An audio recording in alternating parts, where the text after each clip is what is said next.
Good afternoon, everyone. I'm Governor John Carney.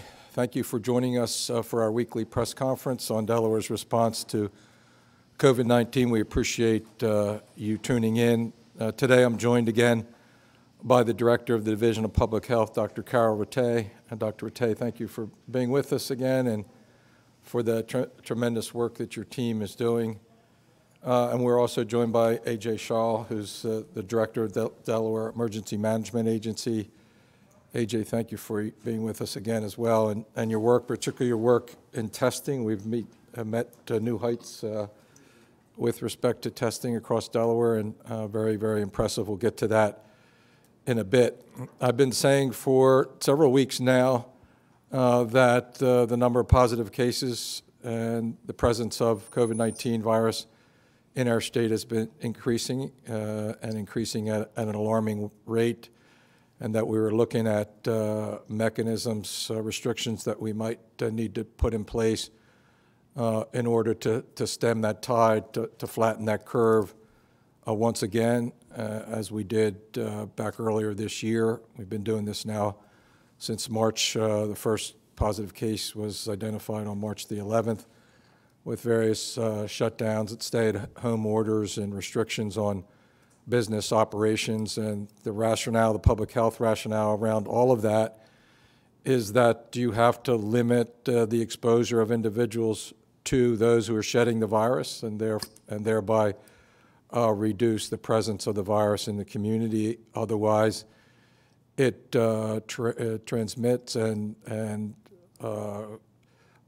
gets worse exponentially, and so that you have to take often dramatic action to do that, to squash that spread.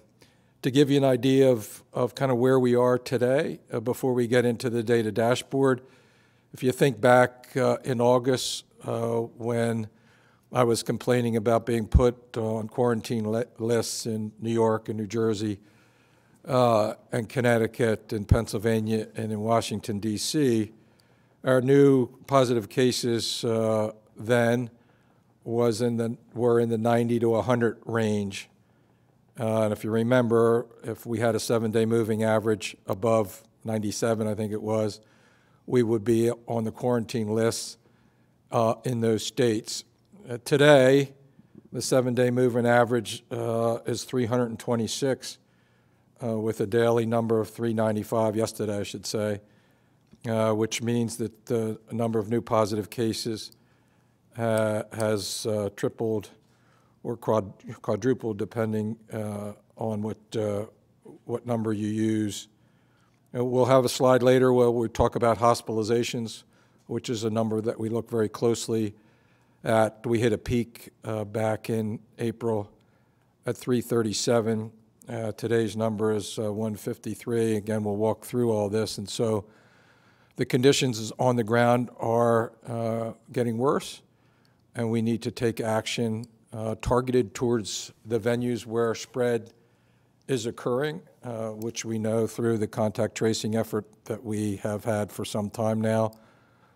States have learned a lot over the last 9 months in terms of the nature of the virus, how it spreads, where it spreads, and what you can do to contain it. We all know now that mask wearing is probably the most important thing that can be done. It can cut down by over 70% the risk of spreading under certain conditions. We know that social distancing works. We know that appropriate hygiene, washing of the hands, and washing down surfaces works as well. We also know that keeping people separate from one another that are shedding the virus is the objective of all of that. And it's in some ways common sense. The more people that you have with the virus testing positive, the more likelihood, the potential of them coming into contact with somebody who's not positive, and therefore spreading the virus to them. And then it becomes an exponential function as it grows and increases. And so we need to push down and limit the exposures of those folks that are tested positive, and we may not know where they are. Most likely we do not. There are lots of folks that are asymptomatic that are shedding the virus. And so the actions that we're taking today are ones that I'd rather we not have to take. As I've been saying for the last 2 or 3 weeks, we have objectives to increase economic activity and business operations, as well as improving the health of the community, and that you have to have both. And so what we're doing today is an attempt to strike a balance there, to target the restrictions on venues where we know transmission occurs. So let's go look at the data dashboard. Again, we're closing in on 30,000 total cases. Again, sadly, 739 fatalities. Hospitalizations, I mentioned, that number is increasing at 153. The low point was midsummer at about in the mid-40s, and we'll see a slide in a few minutes that shows the fact that this is a lagging indicator that starts with new positive cases, goes to hospitalizations, and then to fatalities.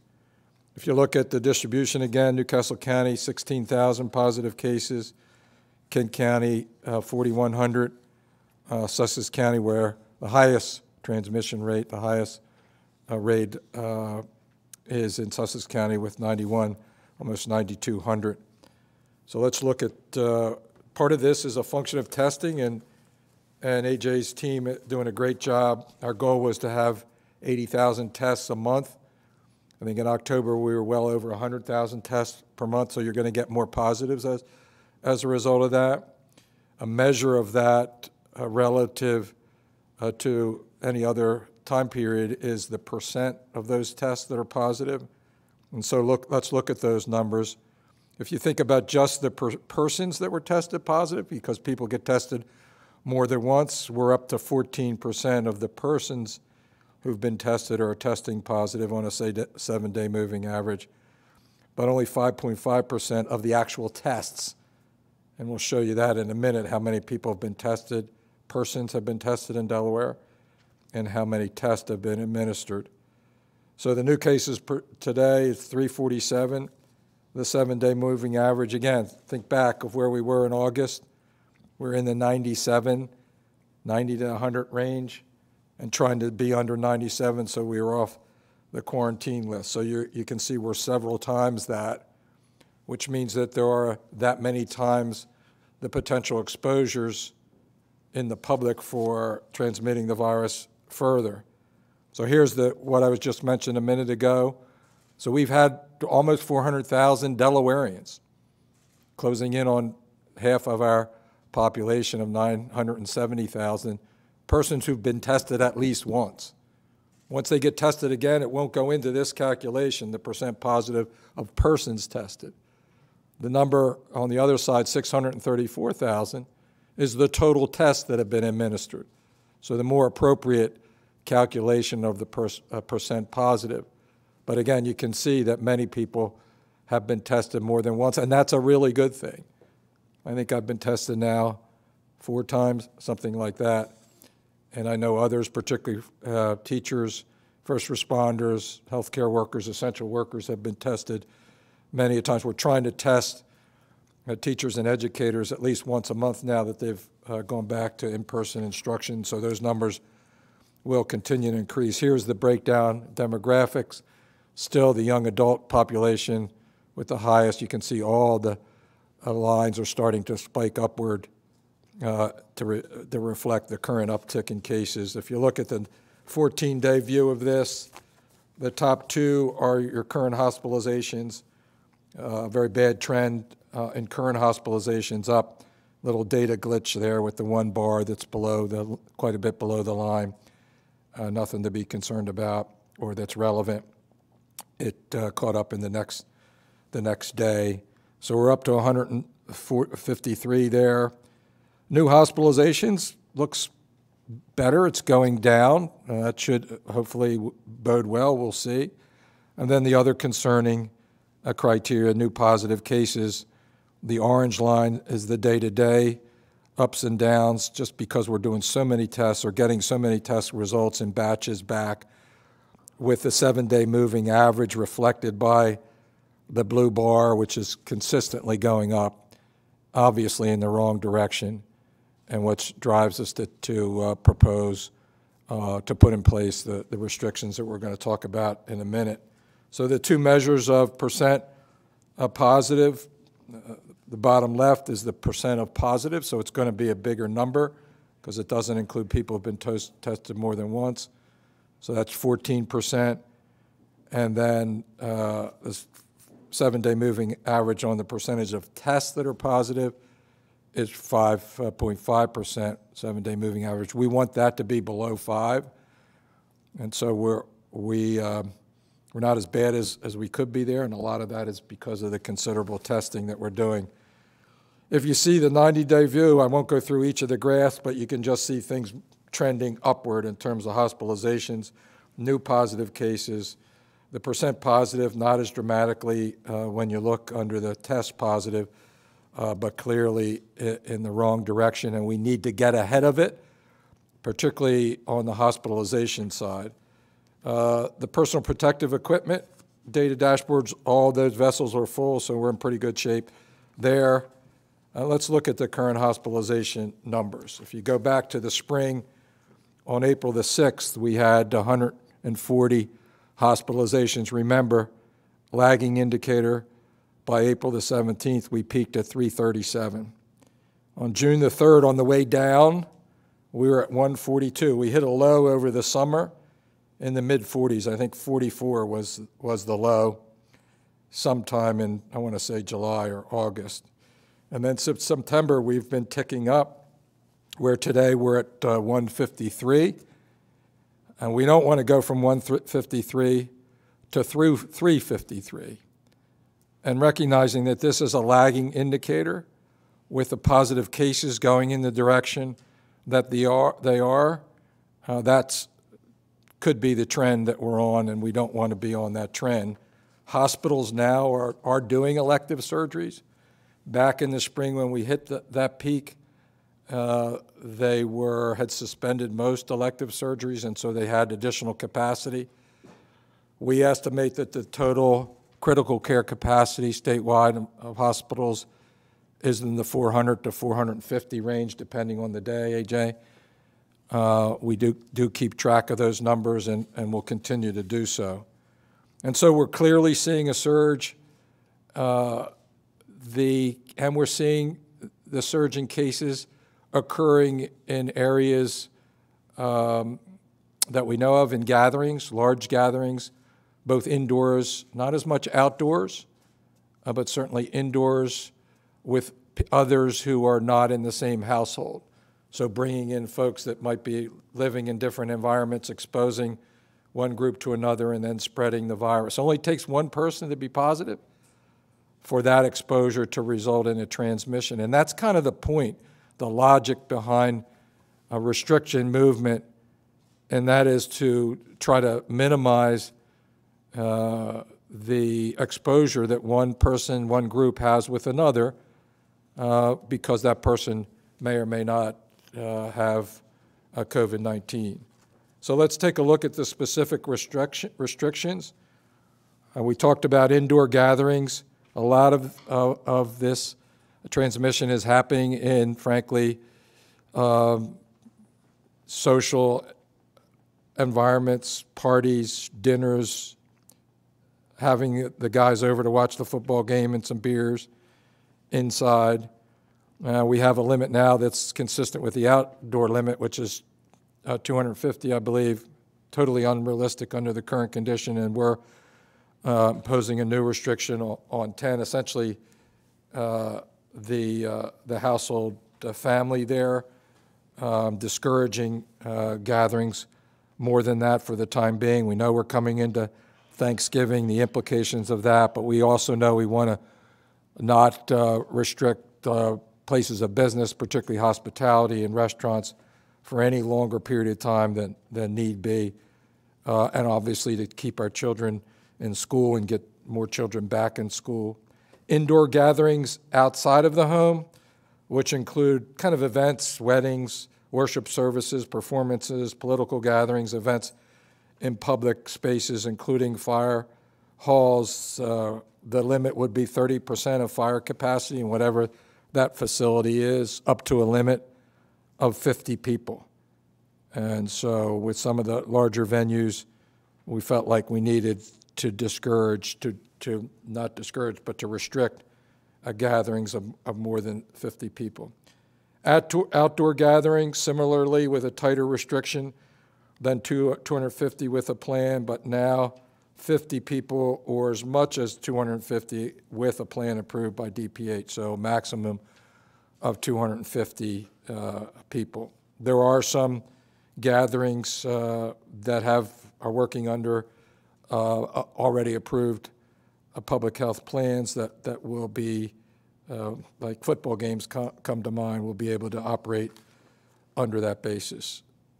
The restriction that is most difficult for me, particularly given our ongoing conversations with the bars and restaurants to do things in a safe way, is to reduce their indoor operating capacity from 60% to 30% of the fire capacity indoors, with allowance for outdoor dining. Now, recognizing that we're moving into the colder months, and that has implications for how many people would be willing to dine outdoors. I do know I had a gathering, informal in-home gathering the other night at my sister's house, and we all got together and ate outdoors. We had a fire pit there, and it was a little chilly, but certainly safer with my 89-year-old mother there than doing it inside.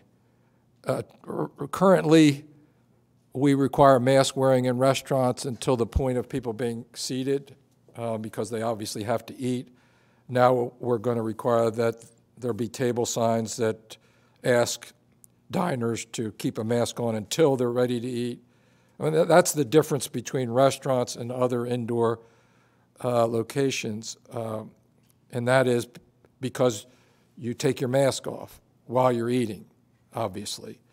But you don't have to do that in other indoor venues, and so there's a distinction there that's a really important one, because one of the things that we know is that masks are critically important and effective in preventing the spread of the virus.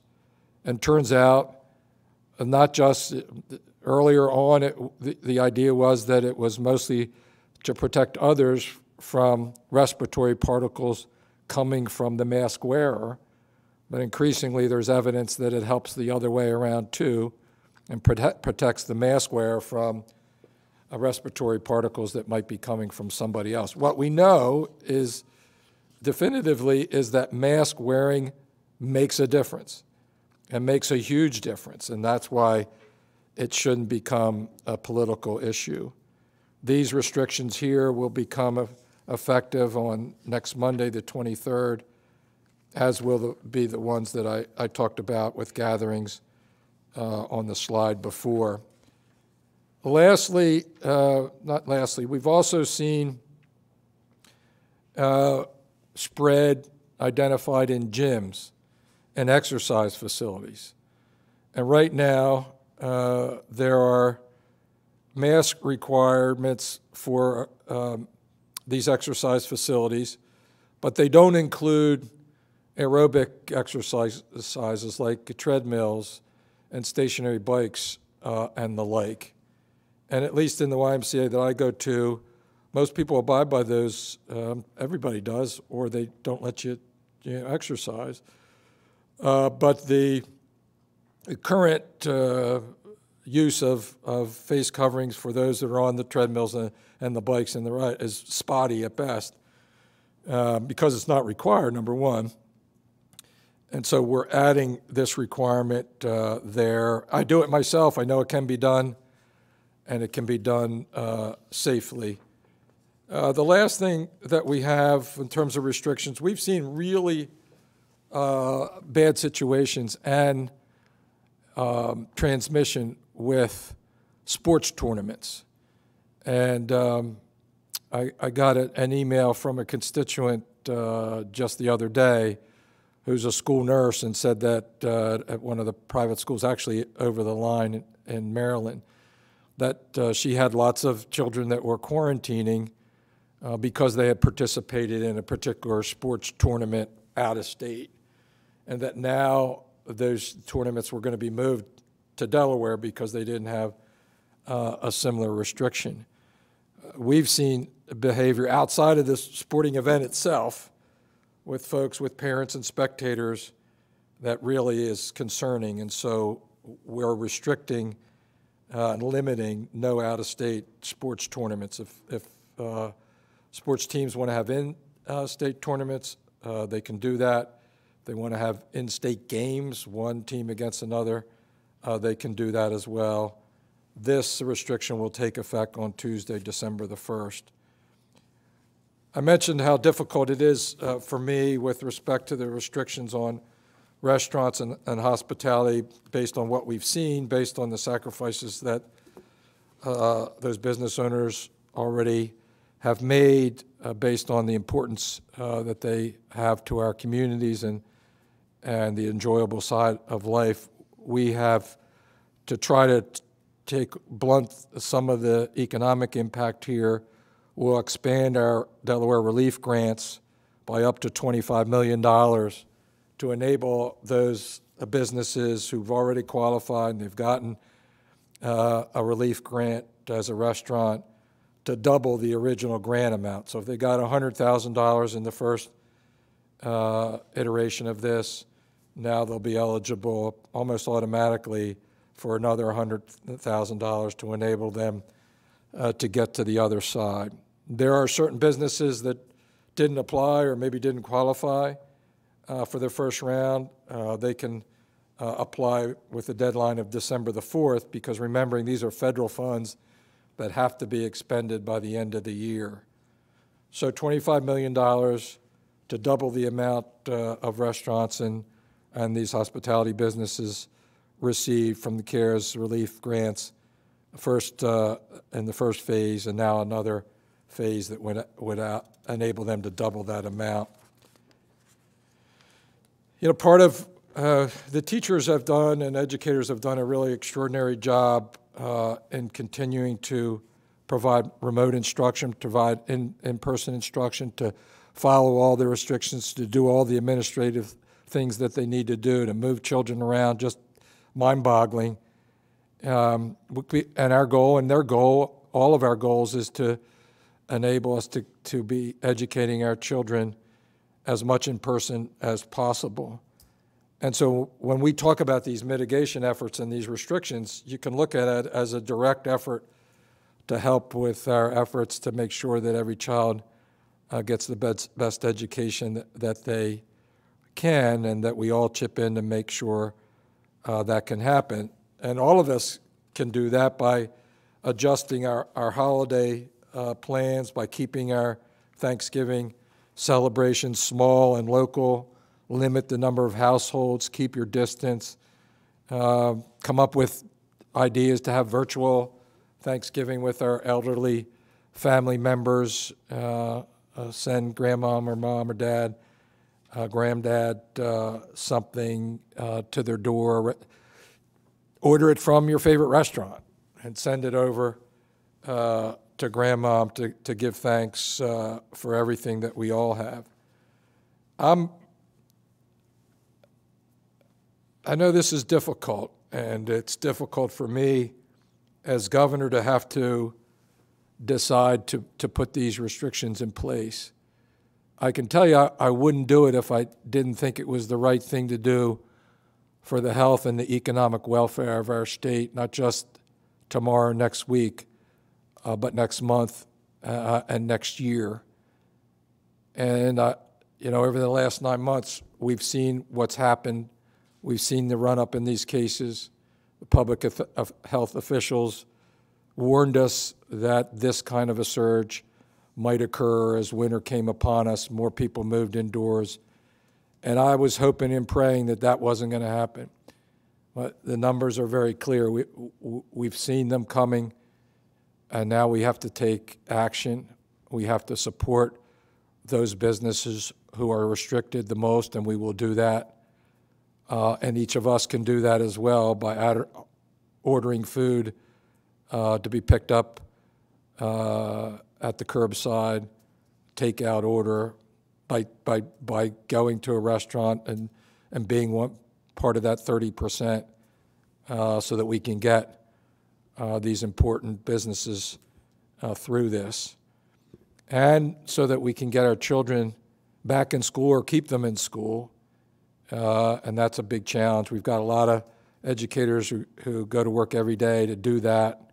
We all want the same things there, and we just need to do what it takes to push down this spread, get on the other side of this surge, get to a place where we have 2 vaccines that have proven pretty efficacious, more than any of the scientists expected. They're not going to be here next week or next month or in the coming 2 or 3 months, I don't think, but they will be here at some point, whenever that is, and we want to be there in better condition than the direction that we're headed. So with that, I'm going to turn it over to Dr. Karyl Rattay, who's going to talk a little bit more from a public health perspective about this situation and give us an update. Thank you so much, Governor. So it is a tough day, and as the Governor said, I think we've all been hoping and praying that our numbers would stay lower, but clearly we've seen an acceleration of our cases, pretty rapid increase over the past few weeks, and we all are concerned about the impact that is going to have as we have seen our hospital numbers slowly increasing, and knowing that's a lagging indicator. When we look at where we're seeing the increases, I've been using the same methodology now for a couple of months, and there have been times when maybe we've had 6 to 8 zip codes or so that meet those criteria, but now it is much of the state that meets the same criteria that I have been looking at. Certainly in Sussex, we have some of our highest case rates still and highest % positivity. So Sussex has been an area where we've had a lot of cases for quite a while, but really Newcastle County has also seen significant increases. In fact, the fastest increases in case rates were in Newcastle County this past week. Bear, Middletown, Townsend area are some of our areas of highest concern. Newark as well. So we've continued to see cases among college-age students, but also non-college-age students as well. So significant increases in Newcastle County and in those areas. But also Kent County is one that has not had as much viral activity. We've also in general had our lowest testing rates in Kent County, but we've seen pretty significant increases in case rates and also the highest increases in hospital rates, hospitalized rates in Kent County. And as we talked about a bit before in the past, hospitalization rates can be a good indicator of how much community spread you have, especially in areas where people aren't getting tested as much. So really the bottom line of this slide is we're seeing a significant increase in cases throughout our state at this point in time. So I'd like to talk a little bit about the public health thinking and the science behind some of the actions that the governor talked about today. So I first really want to focus on schools and where the science is in what we're seeing around schools. As we've talked about from this summer, we do have concerns about the negative consequences of school closures for all children, but especially for disadvantaged learners. And what we have observed, and I mentioned last week, we have 5 instances where we have seen in-school spread in Delaware, and we haven't seen any additional instances of in-school spread since last week, although the schools have been dealing with a lot of positive cases. those cases are infections brought in from the outside. So again, we're not seeing the spread inside the schools. And this is not just in Delaware. When we talk to the other states in our regional coalition, they're seeing the same experience. And European countries have now had quite a bit of experience. While they've had high rates of transmission in general and have closed a lot of things in their communities, they've been able to successfully keep schools open. Schools are safe because our educators and our staff are really doing a great job with putting these mitigation protocols in place, so they end up being very controlled environments for staff and the students. And so, I mention this all today because, as we're thinking about restrictions, we still want to do everything we can to keep schools open because they are so important. And hopefully, these other restrictions that we're putting in place will help us to be able to keep schools open. So on the next slide, I really wanted to touch on gatherings, but also how a super spreader event can lead its tentacles into other spread in the community. And this is really a great depiction from Maine, where they looked at a wedding that involved 55 people, poor face covering and social distancing, so really limited mitigation. Even though they had signage that said wear a mask, masks weren't worn. And so out of the 55 people, there were 30 cases. And then these cases went back to their normal life after the wedding. So in a very small community, directly from this wedding, there were 27 cases and 1 death that were secondary spread, but then also secondary spread into a long-term care facility, which led to 38 cases and 6 deaths, and 200 miles away, spread into a correctional facility that led to 82 cases. And we've seen a lot of examples similar in Delaware. So, for example, these are top of mind today, just from my review of all of our cluster data. An individual who became infected, likely from a bar, who works at a long-term care facility. So that may very well be how the spread was brought into a long-term care facility. A restaurant where we know that there was an event with multiple people who became positive. One of those individuals then works in a work site where 15 people became positive. We have an example of multiple people attending a wedding that work in a healthcare system, and so people became ill from that spread. Additionally, just from the other day, a case of an individual who went to a funeral and then brought that case into or infection into a child care center. So it's easy to see when you think about it this way how some of these super spreader types of events or these gatherings then can drive a lot more community spread and really accelerate the spread. So on the next slide, I just wanted to talk a little bit more about some of what we're seeing in the data. And I talked a little bit about this last week, but house parties are more common than probably I expected. And not only are they common, but we've seen some house parties where we've had 30 or more people, or more than 50% of people who attend these parties who become ill after house parties. I will say I'm really astonished at how many Halloween parties that took place in our state, and I do think that that is part of what really drove some of the acceleration that we're now seeing. And so it's not easy to imagine why now we're pretty fearful about what might happen with Thanksgiving gatherings, seeing kind of that surge after Halloween parties. Religious services we know are so incredibly important to people. We've seen 10 outbreaks related to religious services, and a number of them involving more than 30 people. So again, spread can happen when people are in close proximity for an extended period of time, especially when things like social distancing and face covering is not completely adhered to. Currently, right now, we're investigating outbreaks related to 4 weddings, 1 funeral.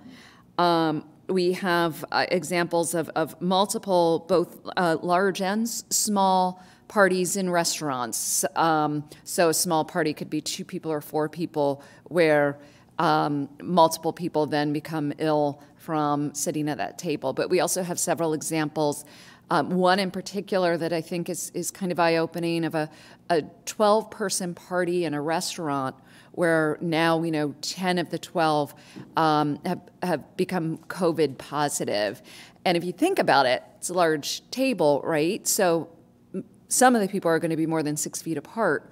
So again, you can see how spread can happen beyond 6 feet in a close setting, and especially when people don't have face coverings. We talked a little last week as well about social gatherings in homes, small gatherings, like the governor was saying, football parties, where people, come together in a normal fall and just enjoy one another's company, drinking beer, wine, and eating pizza together. It's not safe, and we're seeing spread this way, as well as birthday parties and other gatherings. So, when we look at our data, these are some of the key concerns that we have, and really the key drivers for the restrictions that the governor just went over. So I wanted to share a little bit of more concrete data that we have looking at our events from our contact tracers. And it is really interesting that from August, about 18% of those cases, of our cases, attended events or gatherings like house parties, religious services, or other large gatherings, or sports or restaurants. Not only did that increase significantly, so a lot more of our cases attended these kinds of gatherings, but the number of people at events increased significantly, from 56 people in August to 86 people in October. So, no doubt those are, that's contributing to some of the acceleration in spread that we are seeing at this point in time. I wanted to mention restaurants. Restaurants are such a vital entity in our community. I worked in restaurants for years and love our local restaurants. And so I think we all are concerned about the impact on restaurants. But the reality is, when you are sitting there indoors for an extended period of time, not socially distanced and having a mask off, it is a very risky setting. And there is an abundant amount of science now that is supporting restaurants not being safe, in restaurants being places where spread is taking place, including from our own data, some of which I just mentioned. But I also want to mention that it's not the fault of the restaurants. The restaurants are doing a lot of hard work around hygiene and keeping things clean, but the reality is it is spread from respiratory droplets, and it's hard to control that in a restaurant setting. And so I really just wanted to make mention, as the governor said, we truly acknowledge the painful impact that this has on restaurants and the people who work there in the community, and would not make this recommendation if it were not important in decreasing the spread. So let me just pivot quickly to talk about Thanksgiving and the holidays ahead, which I know the governor touched on, and we just really are concerned about the impact that social gatherings related to Thanksgiving are going to have on our overall spread in Delaware, and the impact of that spread, but also on the health of individuals, especially our most vulnerable populations. We so strongly recommend that you only gather with those who live in your house this year. And we know that that's really, really hard to do, but that is our strong recommendation. We also recommend that you do wear a face covering when you're in public or when you're around people you don't live with. So for example, if you do have somebody visiting your home normally, it's very awkward to think about wearing a mask if somebody's in your home, right? But we strongly recommend that if you do have somebody come over to visit or likewise, you keep a mask on at all times, stay 6 feet away, be outside as much as possible. And that leads me to 2 other important points. College students and other young adults are returning home for the holidays, which is great, right? But there's also a risk that we're going to get a lot of spread from these folks coming into the homes of their families. And so the recommendations that our colleges here in our state and regionally are making is that students and young adults should be quarantining ideally 2 weeks before they go home. They really should all get tested before they go home. And when they arrive home, wear a mask when they're arriving or when they're around others. Ideally, get tested several days after getting home. And although we know young adults love to be around their high school friends, to have high school reunions, this is just not the year to do this in person. So we hope that parents, you'll help support this as well, which again, we know is very difficult. Black Friday and a lot of shopping is coming up. We really want people to think about how to shop safely this year. Avoid crowds, avoid being in stores during the busy seasons, just be patient. Please go to your local favorite shops, but also look at opportunities to shop online and just do things differently this year. And finally, I just want to wrap up with a focus on wearing a mask. This is the most important guidance that I can give to all Delawareans right now is please, please wear a mask when you are around anybody who is not a member of your immediate normal household. It is the most important thing you can do to help us decrease the spread of this virus. And with that, I'm going to hand it back to the governor. Thank you very much, Dr. Rattay, for getting into what we've learned over the last 9 months and what we've heard from contact tracing and from folks who have tested positive. We saved the good news, the positive message for you, AJ. You and your team deserve it with the tremendous effort you're doing to make sure everybody who should get tested and needs to get tested in Delaware is getting that test. So you were on. So thank you, sir. So I think the governor kind of hit the high point. I mean, testing's been very successful this month so far. We're at 58,000 as of the 14th. I'll tell you, this is due to partnerships across the state. Our National Guard partners have been kind of the foundation since the beginning. Newcastle County has definitely done their fair share and then some to assist with multiple sites a week up in Newcastle County.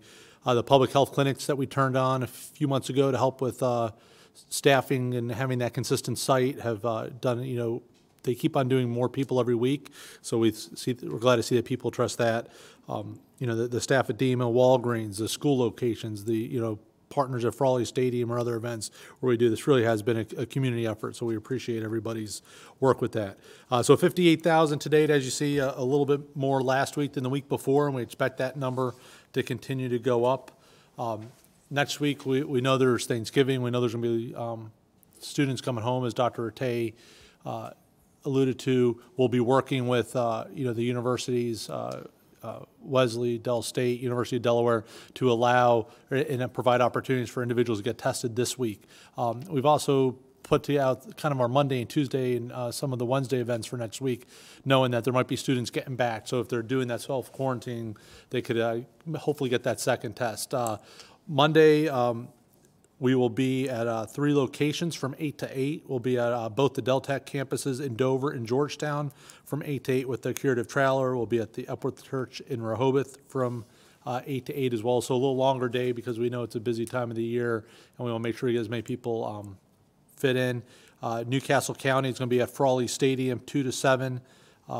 on Monday. They're going to be at Seeds of Greatness Tuesday, Middletown High School Wednesday. There's a few other walk-ups they have there at, I believe, Garfield Park, and one other that will be all up on the curative site tomorrow to sign up to. So even though next week's going to be busy, we want to make sure we still get people tested and have those opportunities. We'll also be returning to some events on Friday. So Thursday will be off. Friday, Saturday we'll have events as well that will be published later on this week. Lastly, I think an exciting announcement that came out from Public Health. Dr. Rattay and Dr. Pescatore have worked a long time on antigen testing. We received rapid tests from our federal partners. We received, Dr. Pescatore's worked on a program to roll out additional antigen testing to locations throughout the state. They've worked with Nemours, the American Academy of Pediatrics, and really pediatric providers across the state to make sure that there is rapid tests available for children and adolescents in the state. This will support the, all the work that's being done by Public Health and the Governor's Office and all the schools and teachers to make sure that the children stay safe and have the access they need to testing in addition to the community sites. So short update today, but all the testing sites can be found at de.gov/get-tested, and we have the ones for Monday, Tuesday, Wednesday confirmed. They'll be live tomorrow, and then Fridays and Saturdays will be confirmed probably closer to the end of the week. So, sir, that's it. Yeah, so that last point about the rapid testing for Delaware children and adolescents statewide is an important one, particularly with respect to our support for schools and school districts and teachers, because part of the problem that they're encountering, we've learned in our conversations with teachers, is once somebody tests positive outside of school, individuals who may or may not have come in contact with that positive tested person have to quarantine. And so the faster we can get the result about whether they're positive or not, the faster that the child can come back in, the professional can get back to work, and that helps operationally. That's, I think, the biggest challenge that we're hearing from teachers mostly, but also from our district superintendent. So that's an important use of that. The other thing that I would encourage people to do, again, is to download the COVID Alert DE app. We've got, I think, around 16,000 folks that are signed up. It is anonymous. It does, I think, effectively give you a tool in the toolbox to know whether you've come in contact with somebody who may have tested, who has tested positive and who is also using the app. So with that, we have a number of pre-submitted questions. We also have media in the room, and we would invite them forward to answer questions. First, thank you for coming and for joining us today. All right, Governor, how are you today? Good? I've had better days. I'm unfortunate. I could understand. I have to ask here, how are you going to practically enforce the indoor at-home gathering limits, especially given that you guys just discussed the fact that people have been gathering for at least a couple months now, it sounds like, and they haven't really been, I guess, listening to the warnings about what's going to happen if you have these events? Yeah, we rely primarily on most of this on voluntary compliance. There are certain things that we do with public establishments, with public health enforcement, with law enforcement, but we're not going to be knocking on people's doors to see how many are at dinner for Thanksgiving. I wanted to ask you about the restrictions on religious, locations that was mentioned in the release. You guys just had a settlement, as I understand. How's that going to mesh? Because it sounds like you could potentially run into issues there. No, the agreement in the settlement was to not treat religious venues differently than others, and this does not. Okay. I got to ask you about moratoriums on evictions and foreclosures. That was something I believe we saw earlier in the year, and I think that came down as part of an executive order. But we're starting to see restrictions come back under what you announced today. Some people's employment may end up getting affected by this. Are you looking into bringing any of those things back? Yeah, it's something we're going to have to take a look at, Tom. It's not something that has been top of mind. We've really been focused on how we can strike the balance that enables us to push down the spread and to contain the spread while allowing economic activity. And that's something, obviously, as you rightly point out, we're going to have to take a look at again. And lastly, this is kind of for Karyl and AJ. The teachers union recently reached out to the governor's office, writing a letter talking about concerns they've had from teachers. One of the things they brought up was that teachers are buying their own PPE, from what they've said. And my question to you is, can you talk about what role the state may have had in distributing PPE to these locations, and whether that seems like something that should be happening, given what efforts may have already happened? Well, let me take a first shot at it. Sure. First of all, we ought to be trying to help there, and in any way we can.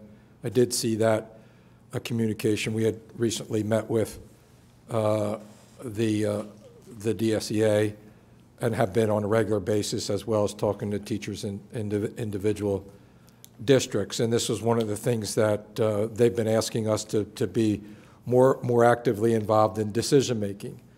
I still maintain that decision-making ought to be at the level where people know operationally, what they can and cannot do.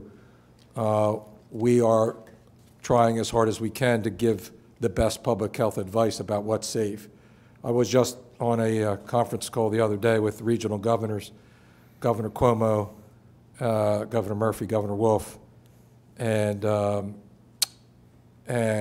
what everybody was saying was similar, that they weren't seeing a lot of transmission within the school setting itself.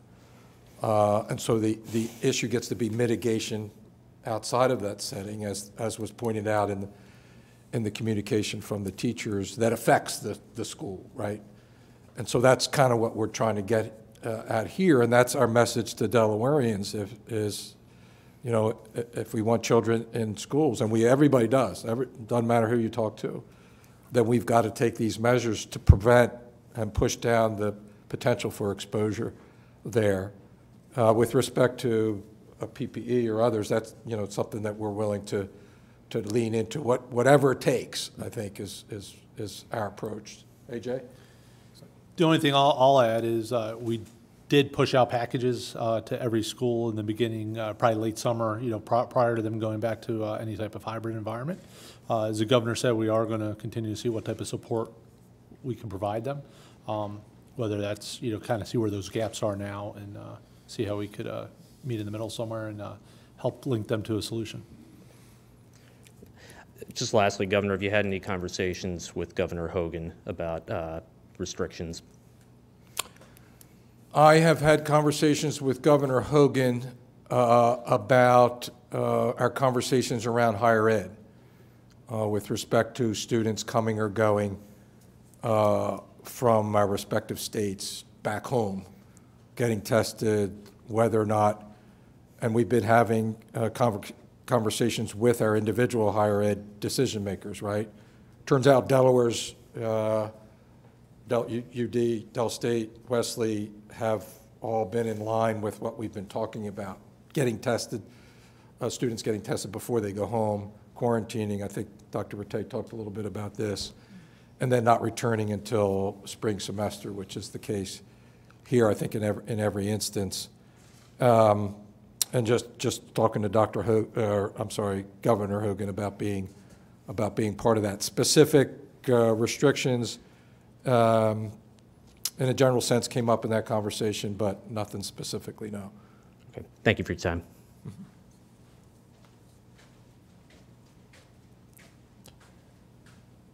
One of the things that ought to be clear with respect to PPE, we ought to be providing the teachers with the necessary PPE.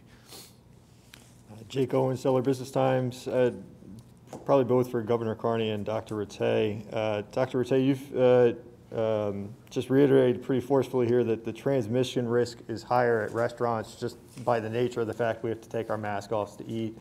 If that is the case, why have we not gone to the level that, say, Philadelphia did with shutting down indoor dining, but we're still allowing 30% capacity? Yeah, maybe I should take that and then hand it off and you can help. It goes back to that fundamental objective of trying to strike the right balance, right? I've been saying this till I'm red in the face, and I get red in the face fairly easily, is to balance out. You have to have a healthy community and a healthy economy, right? And it can't be an either-or proposition. And so we're trying to strike that balance with respect to restrictions that are targeted. It would be the worst possible thing to just impose restrictions just because another state is doing it or we think it might work. When we have evidence that this is where spread is occurring and that limiting exposure is what prevents the spread. And I'll let Dr. Rattay maybe comment on whatever about that she'd like. Yeah, so, I mean, as I expressed, we do know that there's certainly risk in restaurants. The health officials had a conversation with Dr. Birx last week, and she was talking about some of the analyses that they did in Texas and California and Florida in regards to restaurants. And obviously, you know, she expressed concerns about spread in restaurants and bars as well.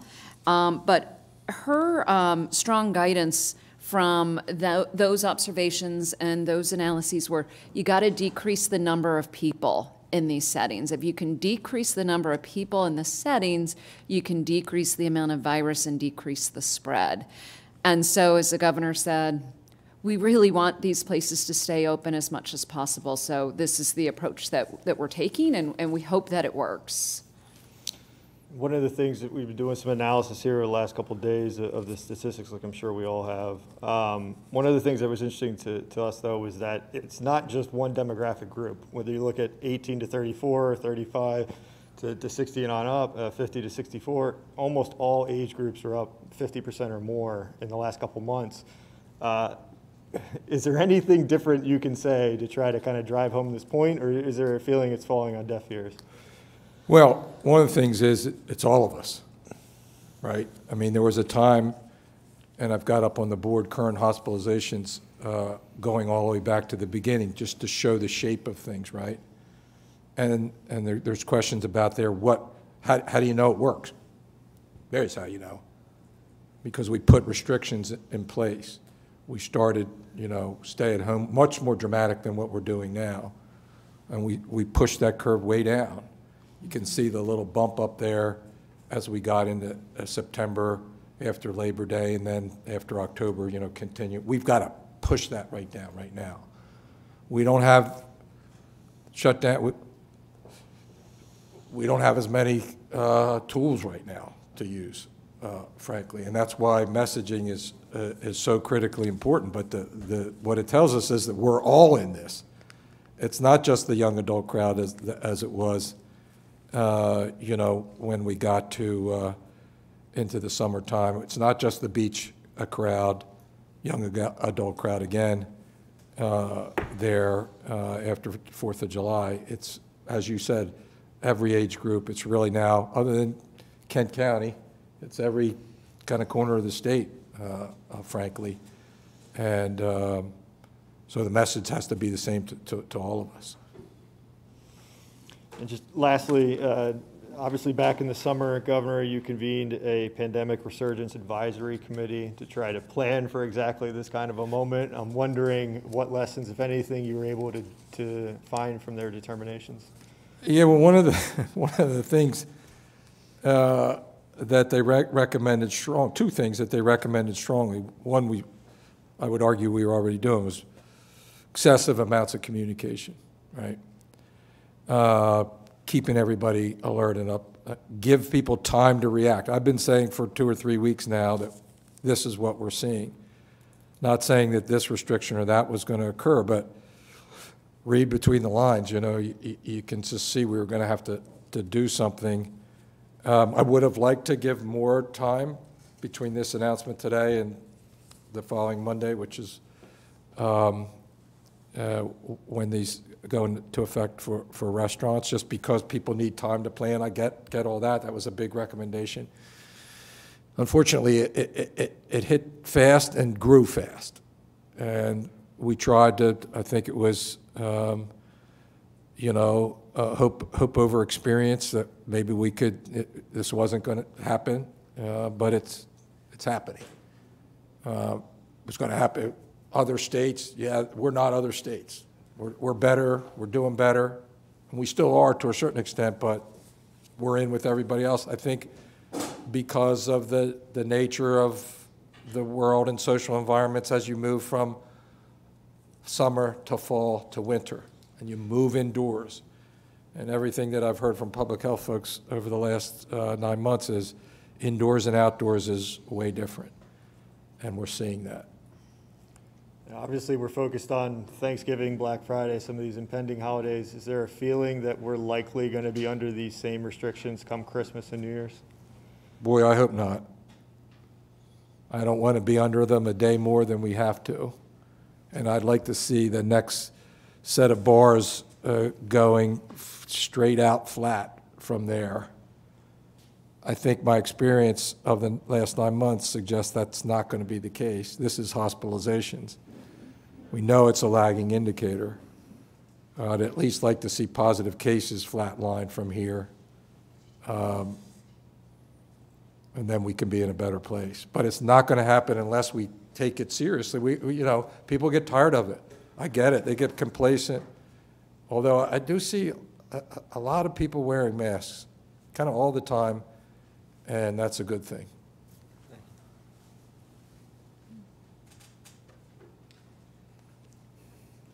How are you, Governor? Hi, Sarah.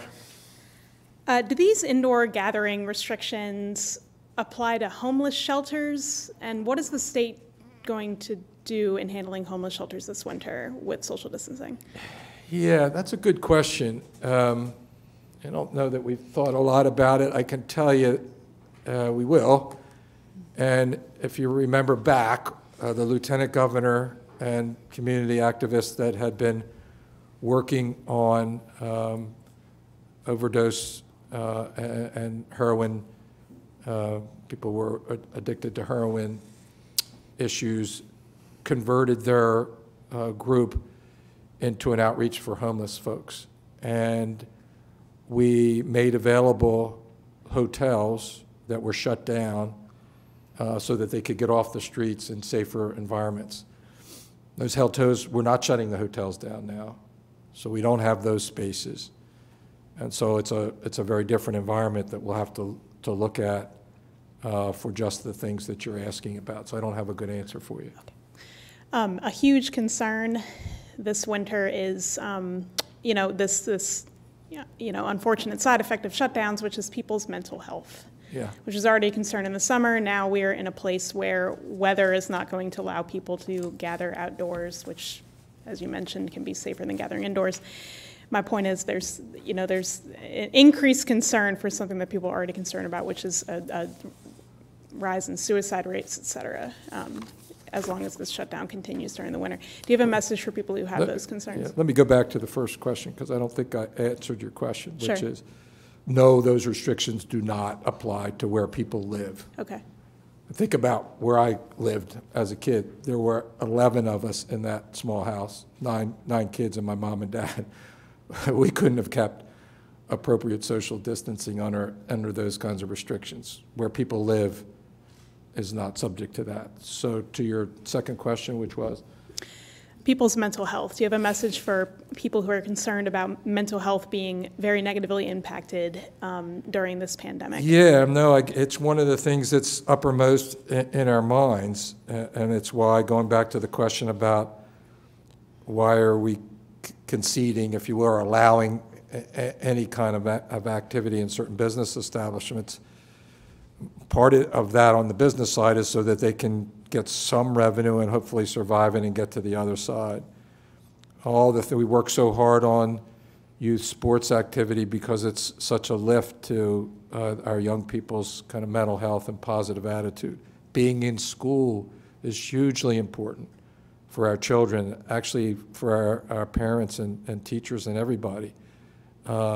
It's terrible, and all the research and everything we've heard is how negatively that effect is. And so we want to try to balance all those things out and think about the impact of people when we restrict activity in one way or the other. We don't have stay-at-home orders, right? We are saying, look, we have to accept a new normal for some time being, and encourage people to do that and be as positive as we can in the messaging and all the rest and in the result. The result is there are more things that you can do that are positive for your mental health and your well-being. They also bring with it a certain amount of risk in terms of exposure, even on a limited basis. But if you're able to go and your child's able to go to school for maybe a couple of days a week and is able to be involved in this activity, that's way better than sitting at home all the time and not having that interaction. And so it's a way of trying to find a way that we can live and be reasonably happy and satisfied with the restrictions that we've put on our place. I'm amazed. I was driving to work today, and a school bus passed me, and I could see through the window all the little guys in there, and they all had face masks on. The little guys, they kind of adapt, even better than we do, right? And I think that's a lot of what we're trying to deal with is adaptation, acceptance, compliance as a way of achieving the public health objective. Dr. Rattay, you know more about mental health than I do. Yeah, I mean, it's an incredibly stressful time for so many people, and especially people who are struggling with whether it's occupational or income or previous mental health or substance abuse issues.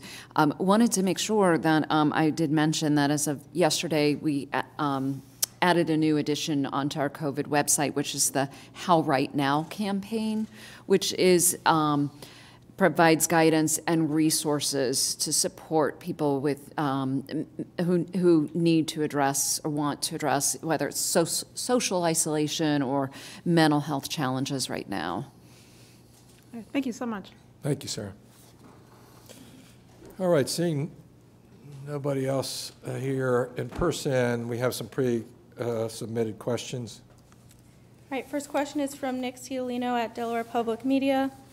Is there concern COVID restrictions do more harm than good? What in the data suggests restrictions in Delaware have been effective enough at stopping the spread of the virus to outweigh the obvious downsides?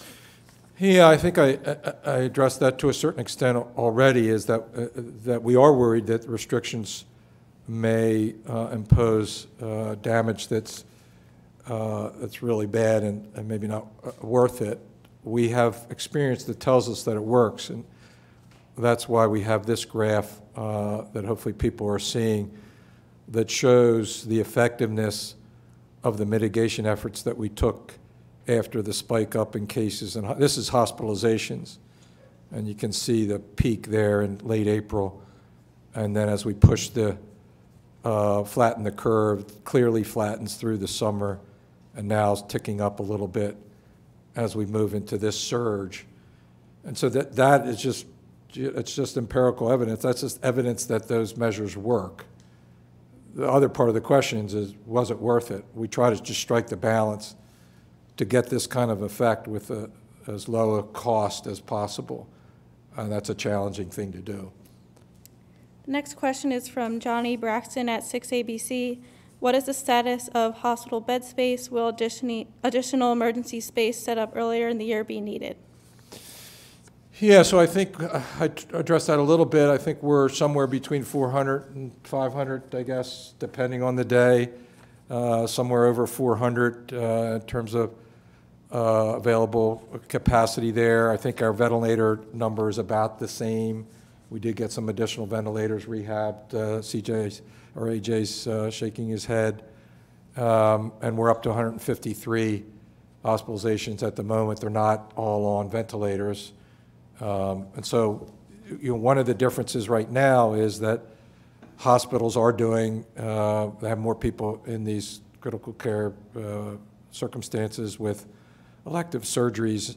They're not, they haven't stopped those as they did in the spring. We do not have, at the moment, a reserve hospital set up. I don't know, AJ, how long it would take us to do that? We have, we still have the agreement with New Moors. They gave us one of their wings, so we could turn that on. But I think the other factor that I think is going to be limiting us before actual bed space will be staffing for a hospital and critical care individuals. So it's we have to look at the health of the overall medical field, not just the number of beds we have available in any one place. Yeah, AJ makes a very good point. In fact, probably the limiting factor right now is staff at the hospitals. They've lost considerable revenue, and so they've got to run as tightly as they can at the moment as well. They've done an amazing job of doing most of the testing back in the spring and being a great partner all the way through.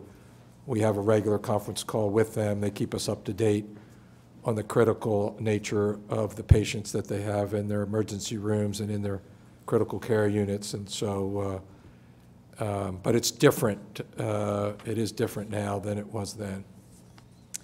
This is the last question we have time for. We got a few questions asking how much did the new restrictions in Philadelphia, Pennsylvania, and New Jersey influence any changes in Delaware?